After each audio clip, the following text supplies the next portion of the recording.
Il y a une ville que l'Apocalypse révèle comme étant la première à tomber sous la bête. Il y a une ville sur terre qui tombera aux mains de l'Antéchrist avant tout autre. Vous serez choqués lorsque vous découvrirez les 7 indices bibliques qui identifient cette véritable ville. Découverte 1. La ville où tout le monde se trompe. Permettez-moi de commencer par vous montrer où la plupart des chrétiens regardent. Car si vous avez étudié la prophétie biblique, si vous avez lu un livre sur la fin des temps, si vous avez regardé des vidéos de prophétie, vous avez probablement entendu parler de la chute de Babylone. Apocalypse 18, une des descriptions de jugement les plus dramatiques, les plus vivantes et les plus catastrophiques de toutes les Écritures. Écoutez comment cela commence. Verset 2. Et il cria d'une voix forte disant, « Elle est tombée, la grande Babylone, et elle est devenue une habitation de démons, un repère de tout esprit impur, un repère de tout oiseau impur et odieux. La grande Babylone est tombée 2 fois. » Répétition emphatique. Destruction totale. Et puis le chapitre continue en décrivant dans un détail dévastateur. Versets 9 et 10. Et les rois de la terre qui se sont prostitués avec elle et ont vécu dans le luxe, pleureront et se lamenteront sur elle, quand ils verront la fumée de son incendie, se tenant éloignés, dans la crainte de son tourment, et disant, « Malheur, malheur, la grande ville, Babylone, la ville puissante, car en une seule heure est venu ton jugement. 1 heure, destruction complète, des dirigeants mondiaux regardant de loin, terrifiés, des marchands pleurant parce que leur richesse a disparu, des capitaines de navires criant parce que le commerce international s'est effondré, une superpuissance effacée en 60 minutes. C'est sur cela que la plupart des enseignants de la prophétie se concentrent. C'est la ville dont tout le monde parle, et les spéculations vont bon train. Est-ce Rome, le siège du catholicisme, la prostituée religieuse chevauchant la bête? Est-ce New York, la capitale économique du monde, le centre de la finance mondiale? Est-ce Dubaï, la Babylone moderne, construite sur la richesse et le luxe au Moyen-Orient? Est-ce la Babylone littérale en Irak, reconstruite comme capitale d'un gouvernement mondial unique? Mais voici le problème, et faites très attention, car c'est la clé pour comprendre tout le reste. Babylone tombe tard dans la tribulation, vers la fin, immédiatement avant l'Armagédon, après les coupes du jugement, après que la majeure partie de la période de 7 ans se soit déjà déroulée.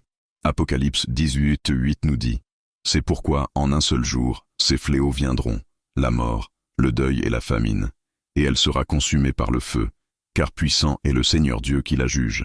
Un jour, soudain, catastrophique, définitif, c'est ainsi que Babylone tombe. Pas une occupation progressive, pas un siège de 42 mois, un jour de feu et c'est fini. Donc, si vous surveillez la chute de Babylone comme le premier grand jugement sur une ville, si vous pensez que c'est le signe que l'Antéchrist prend le contrôle, vous allez manquer ce qui arrive plus tôt. Vous allez ignorer la ville qui tombe au début de la pire persécution.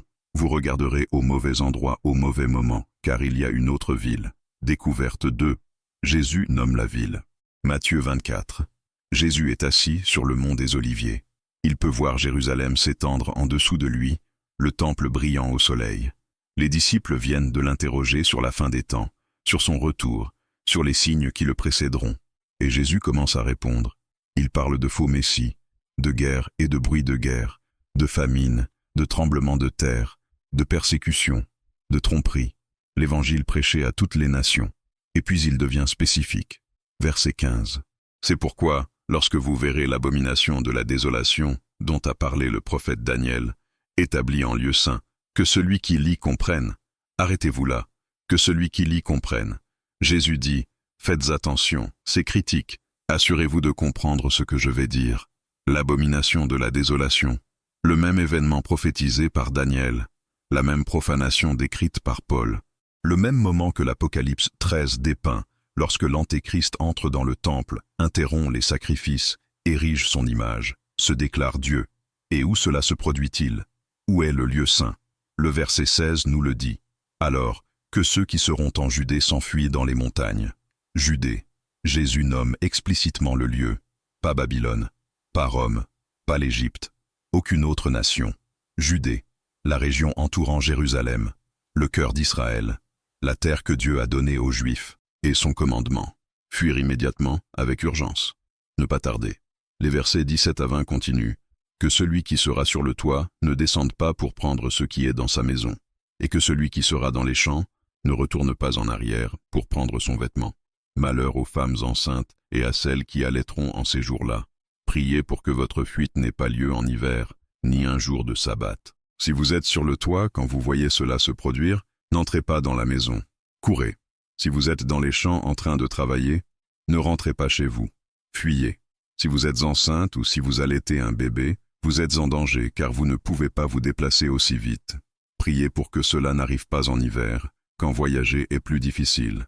Priez pour que cela n'arrive pas le sabbat, quand les juifs religieux ne voyagent pas.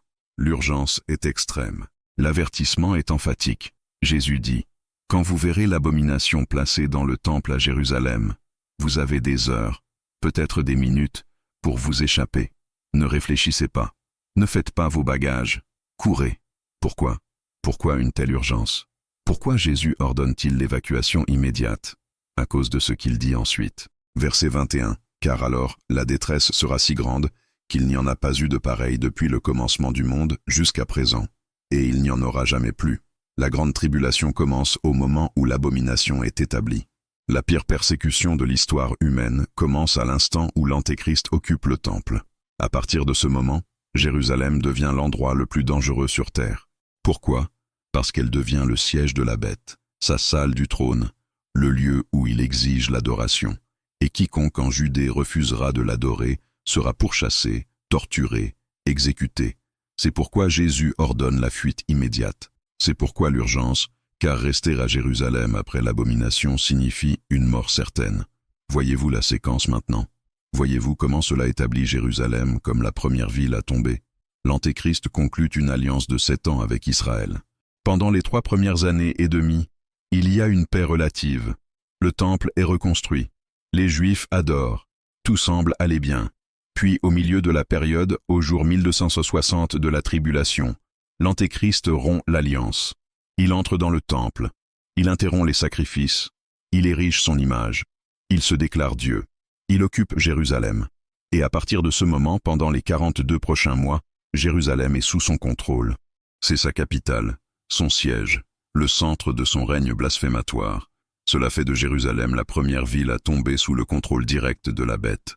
Pas Babylone, qui tombe plus tard. Aucune autre ville. Jérusalem, au milieu de la tribulation. Exactement comme Daniel l'a prophétisé. Exactement comme Jésus l'a averti. Mais pourquoi Jérusalem? Pourquoi l'Antéchrist choisit-il cette ville spécifique? Pourquoi ne s'assied-il pas sur le trône à Rome, où l'influence religieuse est concentrée? Pourquoi pas New York, où le pouvoir économique coule? Pourquoi pas un lieu neutre qui n'enflammerait pas les tensions religieuses? C'est parce qu'il y a quelque chose à propos de Jérusalem que Satan désire depuis 4000 ans. Quelque chose qui en fait la cible ultime. Quelque chose qui, lorsqu'il la conquiert enfin par son instrument choisi, représente la forme de blasphème la plus élevée possible. Découverte 3. Pourquoi Jérusalem, la ville que Satan a toujours voulu? Laissez-moi vous montrer quelque chose qui éclaircira tout. Parce que lorsque vous comprenez la signification spirituelle de Jérusalem, lorsque vous comprenez pourquoi Dieu l'a choisi, vous comprendrez pourquoi Satan la cible.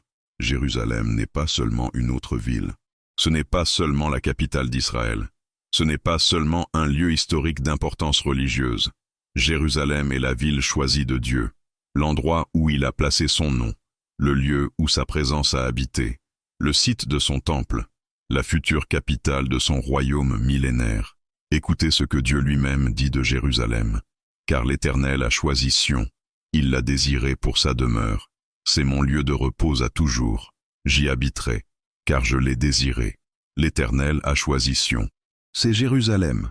Dieu l'a choisi non pas parce que c'était la plus grande ville, pas parce que c'était la plus riche, pas parce qu'elle avait une valeur militaire stratégique. Dieu l'a choisi parce qu'il l'a désiré.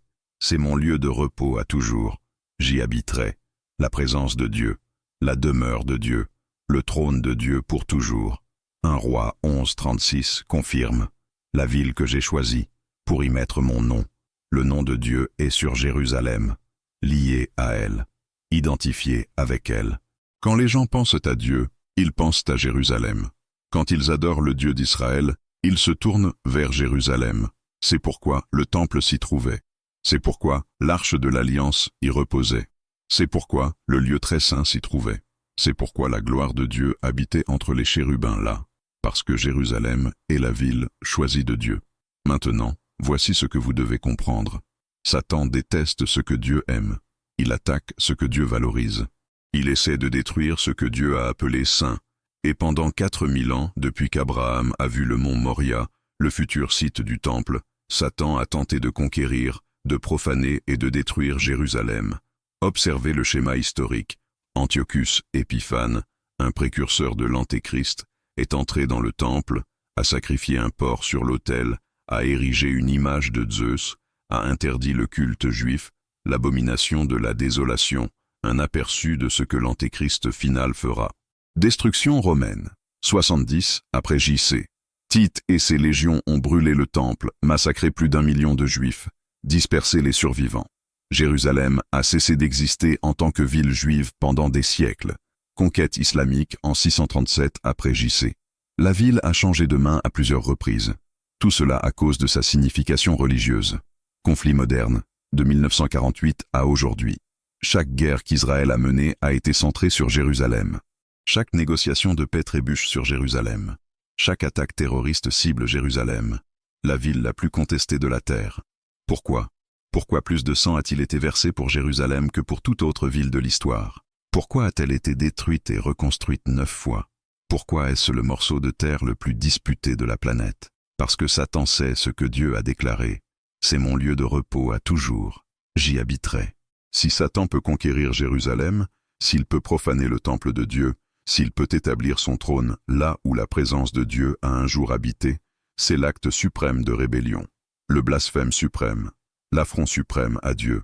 Pas seulement conquérir une ville, conquérir la ville. Pas seulement occuper un temple, occuper le temple. Pas seulement gouverner une nation, gouverner la nation que Dieu a choisie. Et c'est exactement ce que fait l'Antéchrist. C'est pourquoi il entre dans le temple à Jérusalem. C'est pourquoi il s'y assoit en se déclarant Dieu. C'est pourquoi il en fait son siège pendant 42 mois.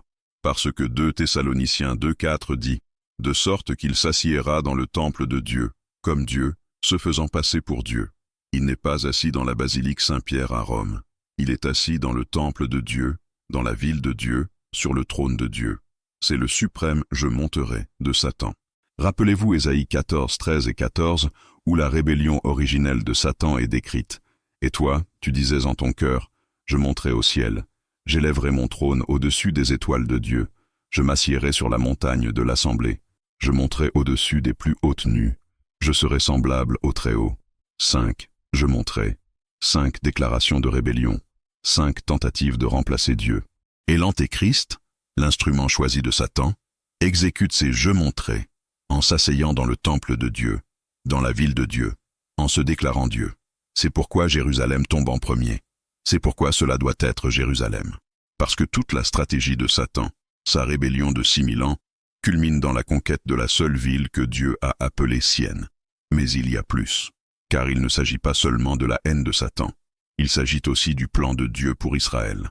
Rappelez-vous ce que dit Daniel 9, 24. 70 semaines ont été fixées sur ton peuple et sur ta ville sainte, pour faire cesser la transgression, et pour mettre fin au péché, et pour faire l'expiation de l'iniquité, et pour amener la justice éternelle, et pour sceller la vision et la prophétie, et pour oindre le Saint des Saints. Ton peuple, Daniel, était juif, son peuple est Israël, ta ville sainte, Jérusalem. Les 70 semaines, 490 ans, sont fixées spécifiquement sur Israël et Jérusalem. Maintenant, je sais ce que certains d'entre vous pensent, mais vous avez dit que l'Apocalypse révèle cela. Où dans l'Apocalypse est-il dit explicitement que Jérusalem tombe? Laissez-moi vous le montrer, parce que l'Apocalypse ne fait pas qu'impliquer cela. L'Apocalypse nous donne la chronologie précise, la durée exacte, le compte à rebours spécifique de 42 mois. Et quand vous le voyez, quand vous comprenez les chiffres, il ne reste aucune ambiguïté. Découverte 4, le compte des 42 mois. L'Apocalypse est pleine de chiffres, de durées spécifiques, de calendriers exacts. Et si vous y prêtez attention, si vous les suivez attentivement, il débloque la chronologie de toute la tribulation. Laissez-moi vous montrer comment l'Apocalypse décrit la même période en utilisant des mesures différentes, car comprendre cela est essentiel pour voir quand Jérusalem tombe. Apocalypse 11, 2. Mais le parvis extérieur du temple, laisse-le de côté et ne le mesure pas, car il a été donné aux nations, et ils fouleront la ville sainte pendant 42 mois. 42 mois. Et qu'est-ce qui est foulé? La ville sainte, c'est Jérusalem. Les nations, non-juifs, l'occupent, la contrôlent, la foulent pendant 42 mois. Apocalypse 11, 3. Je donnerai pouvoir à mes 2 témoins, et ils prophétiseront pendant 1260 jours, revêtus de sacs. 1260 jours, c'est 42 mois. C'est 3 ans et demi prophétiques de 360 jours. Même durée, mesure différente. Apocalypse 12, 6.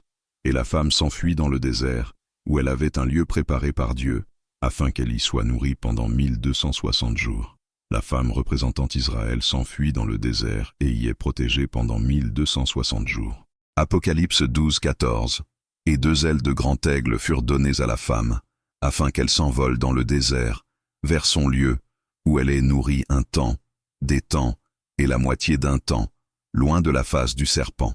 Un temps, des temps, et la moitié d'un temps. 1 an, plus 2 ans, plus un demi-an, 3 ans et demi, même durée encore. Apocalypse 13, 5. Et il lui fut donné une bouche proférant de grandes choses et des blasphèmes, et il lui fut donné pouvoir d'agir pendant 42 mois. Le règne de la bête, 42 mois, même durée que la ville sainte foulée, même durée que les 2 témoins prophétisant, même durée qu'Israël fuyant dans le désert. Voyez-vous le schéma? L'Apocalypse utilise 4 façons différentes pour décrire la même période de 3 ans et demi. 42 mois, 1260 jours, un temps, des temps, et la moitié d'un temps. 3 ans et demi, tout est pareil, tout se référant à la seconde moitié de la tribulation, la grande tribulation, les 42 derniers mois avant le retour de Christ. Et que se passe-t-il pendant ces 42 mois? Jérusalem est foulée par les nations. Apocalypse 11, 2. La bête règne et blasphème. Apocalypse 13, 5. Les 2 témoins prophétisent à Jérusalem. Apocalypse 11, 3. Israël s'enfuit dans le désert pour être protégé. Apocalypse 12, 6, 14. Tout cela commence quand? Au milieu de la tribulation, lorsque l'abomination de la désolation est érigée, lorsque l'Antéchrist entre dans le temple et se déclare Dieu. L'Antéchrist entre dans le temple et se déclare Dieu. Laissez-moi vous montrer la chronologie complète. Jour 1 de la tribulation. L'Antéchrist confirme une alliance de 7 ans avec Israël. Daniel 9, 27a. Accord de paix. Protection garantie. Temple reconstruit. Les Juifs recommencent à offrir des sacrifices. Année 1 à 3. 5. Jour 1 à 1260. Première moitié de la tribulation. Fausse paix. Sceau. Trompette. Le monde pense que l'Antéchrist est un brillant pacificateur. Israël se sent en sécurité. Jour 1260. Milieu de la période. L'abomination de la désolation. L'Antéchrist rompt l'alliance. Daniel 9, 27b. Entre dans le temple. Interrompt les sacrifices. Érige son image. Apocalypse 13, 14 et 15. Se déclare Dieu. 2 Thessaloniciens 2, 4. Jérusalem tombe sous son contrôle. La grande tribulation commence. Jour 1260 à 2520. Les 3,5 dernières années. Jérusalem est occupée par la bête. Foulée par les nations pendant 42 mois. Apocalypse 11, 2. La marque de la bête imposée. Apocalypse 13, 16 et 18. Persécution massive. Martyrs. Coupe versée. Babylone détruite vers la fin. Apocalypse 18. Les armées se rassemblent pour l'Armageddon. Apocalypse 16, 16. Jour 2520.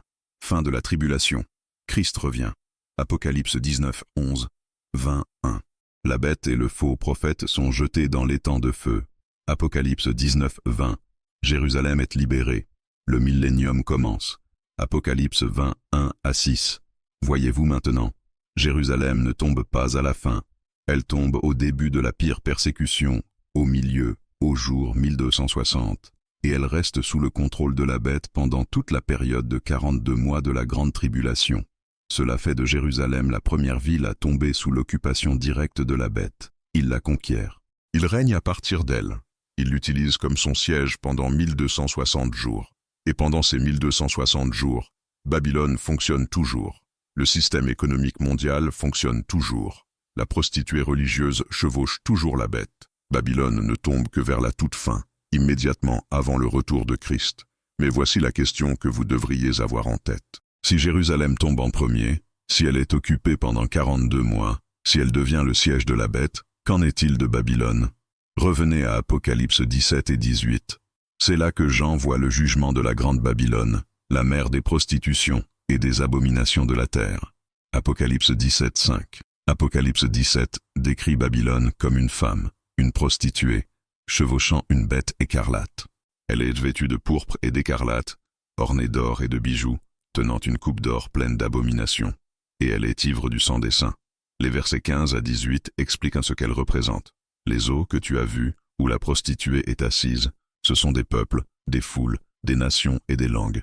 Et les 10 cornes que tu as vues sur la bête haïront la prostituée, la rendront désolée et nue, mangeront sa chair et la consumeront par le feu. Car Dieu a mis dans leur cœur d'exécuter son dessein, d'avoir un même dessein, et de donner leur royauté à la bête, jusqu'à ce que les paroles de Dieu soient accomplies. Et la femme que tu as vue, c'est la grande ville qui règne sur les rois de la terre. Babylone est une ville, mais c'est aussi un système religieux et économique qui contrôle les nations, influence les rois et domine le commerce mondial. Certains interprètes pensent que c'est Rome, le siège de l'Église catholique. Jérusalem est conquise pour que l'Antéchrist s'assoie dans le temple et se déclare Dieu. C'est son siège politique, sa salle du trône, le lieu où il exige l'adoration. Babylone est le système économique et religieux qui soutient son règne. C'est le commerce, les échanges, la richesse, la fausse religion, le réseau mondial qui rend son contrôle possible. Et voici la clé. La bête a besoin que Babylone fonctionne pendant tout son règne de 42 mois. Elle a besoin que le système économique fonctionne. Elle a besoin que la tromperie religieuse continue. Elle a besoin que le commerce mondial circule pour pouvoir imposer la marque. Personne ne peut acheter ou vendre sans elle. Apocalypse 13, 17. C'est pourquoi Babylone ne tombe qu'à la fin. La bête l'utilise, en tire profit, contrôle par son intermédiaire. Mais ensuite, tandis que les coupes du jugement sont versées, tandis que le système mondial s'effondre, tandis que les armées se rassemblent pour l'Armageddon, Dieu détruit Babylone. Apocalypse 17, 16, 17 nous dit « Et les 10 cornes que tu as vues sur la bête, celles-ci haïront la prostituée, la rendront désolée et nue, mangeront sa chair et la consumeront par le feu. Car Dieu a mis dans leur cœur d'exécuter son dessein. Même les propres alliés de la bête se retournent contre Babylone. Ils la détruisent. Dieu met dans leur cœur de faire sa volonté. Le système s'effondre de l'intérieur. Et puis, le feu consume ce qui reste. Et une fois que Babylone est détruite, une fois que le système économique a disparu, une fois que la tromperie religieuse est défaite, la bête est finie. Elle n'a plus de structure de soutien, plus de base financière, plus de réseau mondial. Et c'est alors que Christ revient, Apocalypse 19, ce qui nous amène à la découverte finale, celle qui nous montre ce qui se passe après la chute de Jérusalem. Car l'histoire ne se termine pas par 42 mois d'occupation. Elle ne se termine pas par le règne blasphématoire de la bête. Elle se termine par la restauration, la rédemption, l'exaltation. La ville qui tombe en premier devient la ville qui s'élève le plus haut. Découverte 6. Que se passe-t-il après la chute de Jérusalem? Laissez-moi vous peindre un tableau de l'avenir, car c'est là que tout mène. C'est le chapitre final de l'histoire de Jérusalem, et il est glorieux. Jérusalem tombe aux mains de l'Antéchrist. Les pieds de Christ touchent le mont des Oliviers, le même endroit d'où il est monté au ciel, dans Acte 1. Les anges ont dit aux disciples, « Ce Jésus qui a été enlevé au ciel du milieu de vous, reviendra de la même manière que vous l'avez vu aller au ciel. Il est parti du mont des Oliviers. Il revient au mont des Oliviers. Et lorsque ses pieds le touchent, le mont se fend. Des changements géographiques se produisent. Une vallée se forme. La topographie est remodelée. Et puis il marche vers Jérusalem, la ville occupée par la bête, la ville profanée par le blasphème, et il la revendique. Apocalypse 19, 19 et 20 décrivent ce qui arrive à la bête. Et je vis la bête, les rois de la terre et leurs armées rassemblés pour faire la guerre à celui qui était assis sur le cheval et à son armée. Et la bête fut prise, et avec elle le faux prophète qui avait fait devant elle les signes par lesquels il avait séduit ceux qui avaient pris la marque de la bête, et ceux qui avaient adoré son image. Ces deux furent jetés vivants dans l'étang de feu ardent avec du soufre. La bête est capturée, non pas tuée au combat, capturée vivante et jetée directement dans l'étang de feu, sans jugement intermédiaire, sans attente, directement au tourment éternel. Son règne de 42 mois prend fin, son occupation de Jérusalem prend fin, et la ville est libérée. Mais elle ne revient pas simplement à la normale. Elle ne redevient pas simplement la capitale d'Israël. Quelque chose de beaucoup plus grand se produit. Car Jérusalem, la ville que Satan a tenté de détruire, la ville que la bête a profanée, devient la capitale du monde entier pendant le millénium. Ésaïe 2, 2-3. Il arrivera, dans la suite des temps, que la montagne de la maison de l'Éternel sera établie au sommet des montagnes, et sera élevée au-dessus des collines, et toutes les nations y afflueront. Des peuples nombreux se rendront, et diront, « Venez et montons à la montagne de l'Éternel, à la maison du Dieu de Jacob, afin qu'il nous enseigne ses voies, et que nous marchions dans ses sentiers. Car de Sion sortira la loi, et de Jérusalem la parole de l'Éternel. Toutes les nations y afflueront, chaque nation sur terre, venant à Jérusalem en pèlerinage, en adoration, cherchant le Seigneur. De Sion sortira la loi. Christ régnera à partir de Jérusalem, son trône sera là. Son gouvernement fonctionnera à partir de là. Sa loi sortira de là vers les extrémités de la terre. Zacharie 8, 3. Ainsi parle l'Éternel. Je retourne à Sion, et j'habiterai au milieu de Jérusalem. Jérusalem sera appelée ville de la vérité, et la montagne de l'Éternel des armées, montagne sainte. Je retourne à Sion. Dieu lui-même habite à nouveau à Jérusalem. Pas seulement en visite, pas seulement manifestant sa présence temporairement. Habiter, vivre, rester. Jérusalem sera appelée ville de la vérité. Plus de tromperie, plus de fausse adoration, plus de blasphème de l'Antéchrist. La vérité de Dieu pour toujours. Zacharie 14, 9. L'Éternel sera roi de toute la terre. En ce jour-là, l'Éternel sera le seul Éternel, et son nom sera le seul nom. Un roi, un nom, une adoration à partir de Jérusalem pendant 1000 ans. Voyez-vous le schéma? Voyez-vous ce que Dieu fait? Satan cible Jérusalem parce que c'est la ville choisie de Dieu. L'Antéchrist occupe Jérusalem pour se moquer du choix de Dieu. Dieu le permet temporairement, 42 mois. Puis Christ revient, la libère et l'exalte au-dessus de toutes les villes de la terre. La ville qui est tombée en premier devient la ville qui s'élève le plus haut. Le trône sur lequel l'Antéchrist s'est assis devient le trône sur lequel Christ s'assoit. Le lieu du plus grand blasphème devient le lieu de la plus grande gloire. C'est la rédemption, c'est la restauration. C'est Dieu prenant ce que Satan a profané et le rendant plus glorieux qu'il ne l'était auparavant. Et puis, après le millénium de 1000 ans, après que la rébellion finale de Satan soit écrasée, après le grand trône blanc, Apocalypse 21, 1, nous montre l'état éternel. Versets 1 et 2. Puis je vis un nouveau ciel et une nouvelle terre, car le premier ciel et la première terre avaient disparu, et la mer n'était plus. Et moi, Jean, je vis la ville sainte, la nouvelle Jérusalem, qui descendait du ciel d'auprès de Dieu, préparée comme une épouse parée pour son époux. Nouvelle Jérusalem, la ville ultime, descendant du ciel, parfaite, éternelle, belle au-delà de toute description.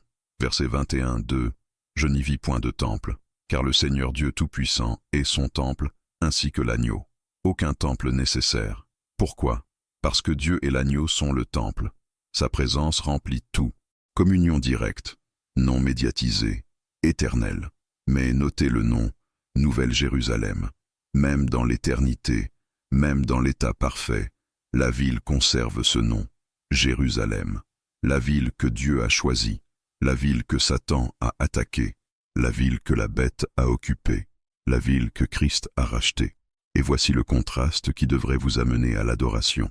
Babylone, utilisée par la bête tout au long de la tribulation, puis détruite en 1 heure par le jugement de Dieu, jamais reconstruite. Apocalypse 18, 21 dit « Alors un ange puissant prit une pierre qui ressemblait à une grande meule, et la jeta dans la mer, en disant « C'est ainsi que Babylone, la grande ville, sera précipitée avec violence, et on ne la retrouvera plus, disparue pour toujours, effacée, sans trace.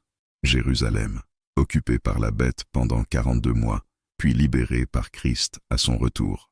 Devenue la capitale millénaire pendant 1000 ans, puis transformée en Nouvelle Jérusalem pour toute l'éternité, rachetée pour toujours, exaltée, rendue nouvelle. C'est la différence entre la ville que Satan a construite et la ville que Dieu a choisie. L'une est temporaire et détruite, l'autre est éternelle et glorifiée. Et c'est pourquoi comprendre quelle ville tombe en premier est si important, car la chute de Jérusalem n'est pas la fin de l'histoire, c'est le début de l'acte final. Et l'acte final se termine avec la gloire de Dieu remplissant la ville que Satan a tenté de détruire.